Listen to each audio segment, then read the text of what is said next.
The Minolta MC Rokkor-X PG 50mm f1.4 was made in Japan and released on the market in 1973. This lens was in production for 4 years, and in 1977 it was replaced by the Minolta MD Rokkor-X 50mm f1.4. The letters MC seen here on the front plate indicate that this is a meter-coupled lens, which will only be of interest to those who are planning to use this lens on a Minolta SLR body. The name Rokkor is the brand name given to all Minolta lenses made between 1940 and 1980. The name comes from Mount Rokko, a mountain range which can be seen from the windows of the Minolta factory near Osaka in Japan. The letter X next to Rokkor was given only to lenses that were sold in the North American market, and lenses sold in the rest of the world did not have the X. These two letters represent the optical formula of the lens. The letter P stands for penta, which means 5 in Greek, and the letter G is the 7th letter in the alphabet. So in this case we have a lens with 5 groups and 7 elements. This lens accepts filters with 55mm diameter. Aperture ranges from f1.4 to f16 with click stops in between. The diaphragm is made of 6 rounded aperture blades. On the back, this lens has Minolta MC mount. I use Minolta MD to Sony E helicoid adapter, which allows me to focus closer when the adapter is extended, and if I need to reach infinity, I rotate it back to its normal position. Focus throw is approximately 180 degrees. This lens weighs 307 grams. The original minimum focusing distance of this lens is 50 centimeters. But when used with a fully extended helicoid adapter, this lens can focus down to 26 centimeters.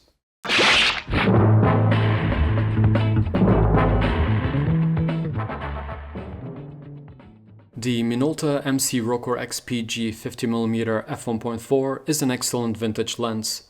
I randomly stumbled upon it at a thrift store nearby, and I'm really glad that I picked it up because this lens creates very unique images, especially when it's shot at wider apertures.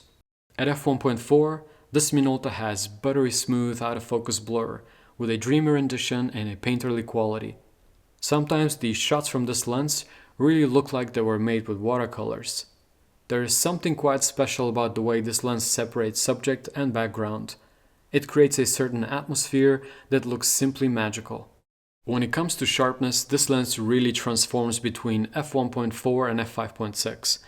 And what I mean by that is that when the lens is wide open, it has very good center sharpness, with a bit of a glow and some slight softness which creates that dreamy look, which is especially suitable for portraits.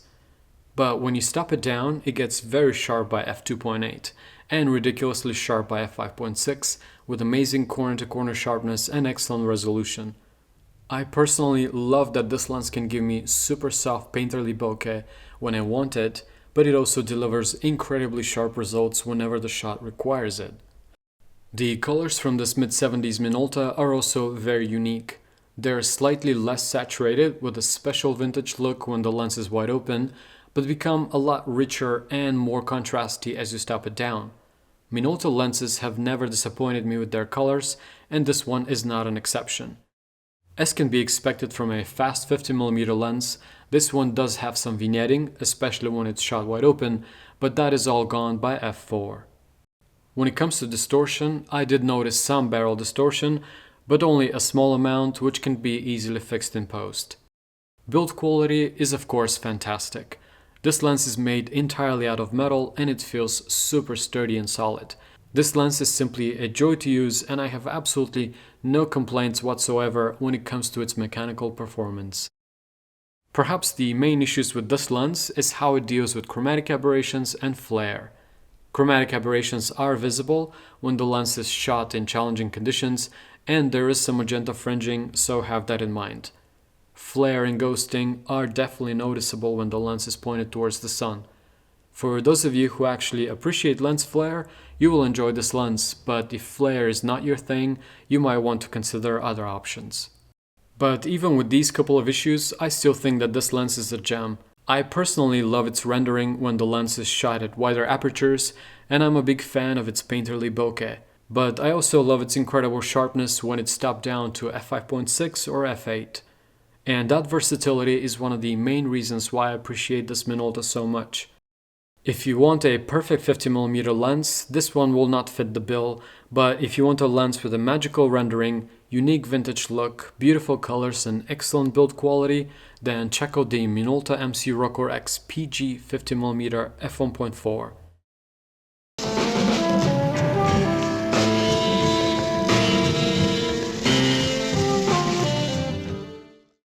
Since I have not one but two of these awesome Minolta lenses, I decided to give away my extra copy. As I mentioned in the beginning of this episode, lenses that have the letter X next to Rokkor were sold in North America, and lenses without the X were sold in the rest of the world. These two lenses are a perfect example when it comes to illustrating that difference. Otherwise, the two lenses are exactly the same and perform equally well.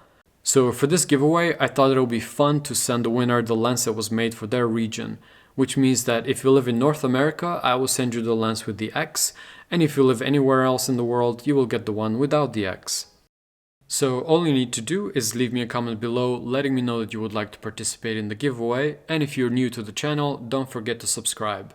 Next time I'll pick a winner at random and send you the lens no matter where in the world you might be located. That's it for today, thanks so much for watching, and I'll see you next time here at Vintage Optics.